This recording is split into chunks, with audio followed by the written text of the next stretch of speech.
السلام عليكم ورحمة الله تعالى وبركاته. مرحبا بكم غالياتي، نتمنى تكونوا كامل بخير وانتم تشوفوا في هذا الفيديو. جبت لكم اليوم وصفة حلوة كيما انتم يا البنات. جبت لكم وصفة حلوة الترك ولا وصفة الشامية بأسهل طريقة بمقادير مضبوطة وبزاف بنينة. معينا غير نقولوا بسم الله ونبدأ في الوصفة تاعنا. عندنا كاس تاع الجلجلان هذا راح نخدموا به الطحينة اللي حنخدموا بها حلوة الترك. عندنا كاس تاع الجلجلان، عندنا نص كاس تاع الفارينة، الدقيق الأبيض، نخلطوهم ونحطوهم فوق النار قليلة يا البنات مع التحريك المستمر حتى يتحمسوا لنا، ماشي حتى يتحرقوا لنا، يعني تشوفوا ريحة الجلجلان وريحة الفارينة وتشوفوا اللون تاعو ولا ذهبي فاتح. نجو نرحوا هاد المكونات يا البنات. استعملوا أي آلة تحبوا تستعملوا، البلندر تحبوا تستعملوا الأشواق، تبقى عندكم. المهم أنا نحرك المكونات تاوعي حتى يولوا بودرة.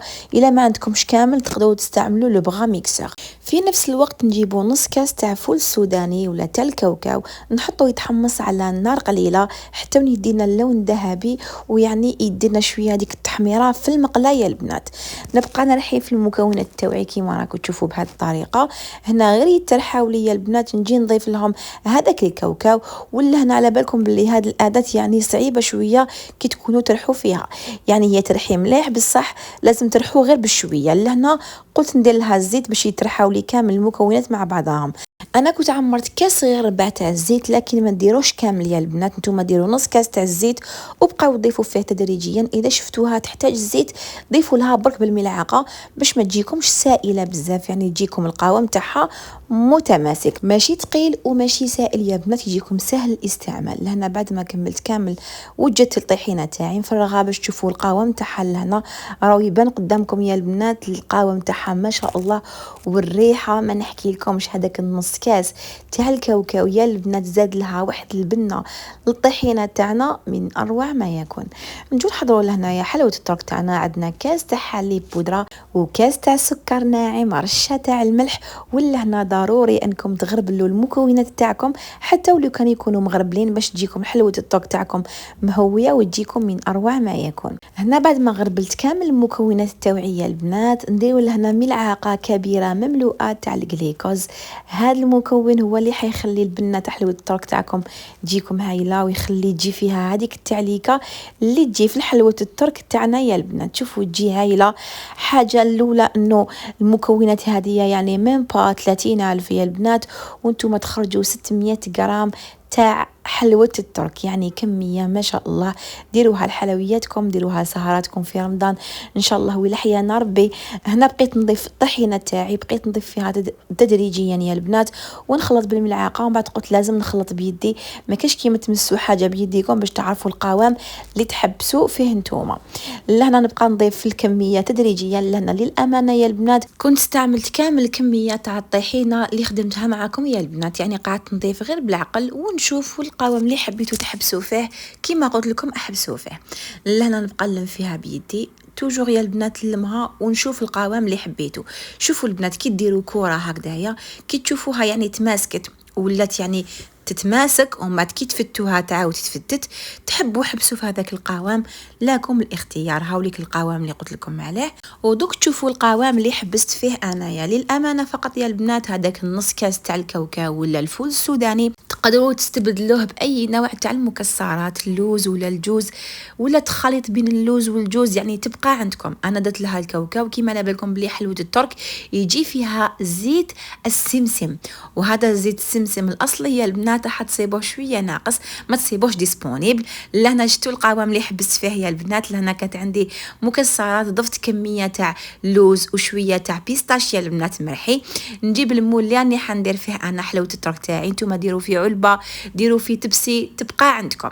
كنت فرشت فيه الورق الشفاف باش كي نجو نقلبوا حلوه الترك تاعنا تجينا سهله الاستعمال. هنا كنت فرشت شويه مكسرات، شويه تاع اللوز كسرته باليد، حبيبات تاع البيستاشيا البنات كنت درتهم هكا على جهه باش يمدوا لنا شكل شباب بحلوه الترك تاعنا. كنت كيف درت شويه تاع بيستاش مرحيه البنات، كنت رشيت هكا رشه خفيفه باش هذاك اللون الاخضر يمد لنا لون شباب لحلوه الترك تاعنا. نجيب لنا حلوه الترك تاعي نبقى نضيف فيها غير بالعقل يا البنات، نضيف بالعقل ونضغط جيدا، لازم تضغطوا مليح باش دخلوا هذوك المكسرات مليح في حلوه الترك تاعكم، وكي تقلبوها ما تنحى لكم. شوفوا نوري لكم في القوام تاع حلوه الترك تاعي البنات، تحسوها انه مشمخه، ما تحسوهاش ناشفه. نبقى نضيف كامل في الكميه، نغطيها يا البنات بالورق الشفاف ونخليها تبات ليله كامله. خلوها تبات ليله كامله وغد من داك حتكون واجده يا البنات. شوفوا تجيكم واحد الحلوه الترك بزاف بنينه. ملاحظه فقط يا البنات، نتوما اذا كان متوفر عندكم زيت السمسم ضيفوا ملعقه كبيره تاع زيت السمسم في الاول، حيزيد لكم واحد النكهه، واحد البنه حلوه الترك تاعكم صدقوني هايله، وعلى بالي الا جربتوها رايحه كامل تعجبكم. نغطيها كامل بالورق الشفاف ونحاول اني نضغط جيدا، يعني نضغط عليها باش ما يدخلهاش الهواء. نحطها في الثلاجه ونشوفوها غد من داك في طبق التقديم. لهنا بعد ما باتت ليله كامله هاي لك راهي واجده حلوه الترك تاعنا. نجيب الميزان لهنا باش تشوفوا الكميه اللي خرجتها لي. لهنا كيف فتحتها يا البنات لقيت فيها حفره كيما راكم تشوفوا، كشفار صغير مسها مولادي ربي يحفظهم تشهاوها. قلت لهم خلوني نكمل نصورها ومن بعد نمد لكم تاكلوها. شوفوا لهنا خرجت لي 600 غرام تاع حلوه الترك. كيما على بالكم بلي حلوه الترك راهي غاليه، سختو هذه اللي يجوا فيها المكسرات. نتوما يعني 30,000 تحضروا هذه الكميه المعتبره من حلوه الترك. صدقوني على بالي ولا جربتوها رايحين تولوا معتمدين عليها لسهراتكم لضيافكم للحلوه تاعكم. تقدروا ما ديروش كامل المكسرات هذه، ديروا غير حلوه الترك فقط وحدها وتجيكم بزاف بنينه.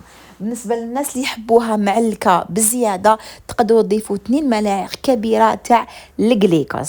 قسمتها معكم باش تشوفوا القوام تاعها كيفاش جالي. الامانه يا البنات الوصفه هذه معتمدتها من سنين وما نبدلهاش صراحه، لانه بزاف بنينه. جربوها والتجربه خير برهان. نقسمها معكم باش تشوفوا كيفاش جات ما شاء الله متماسكه وبزاف بزاف بنينه. واكدوا لي على الحلاوه، يعني سوا في الحلاوه ما تجيش حلوه بزاف تقهم كيما تاع برا.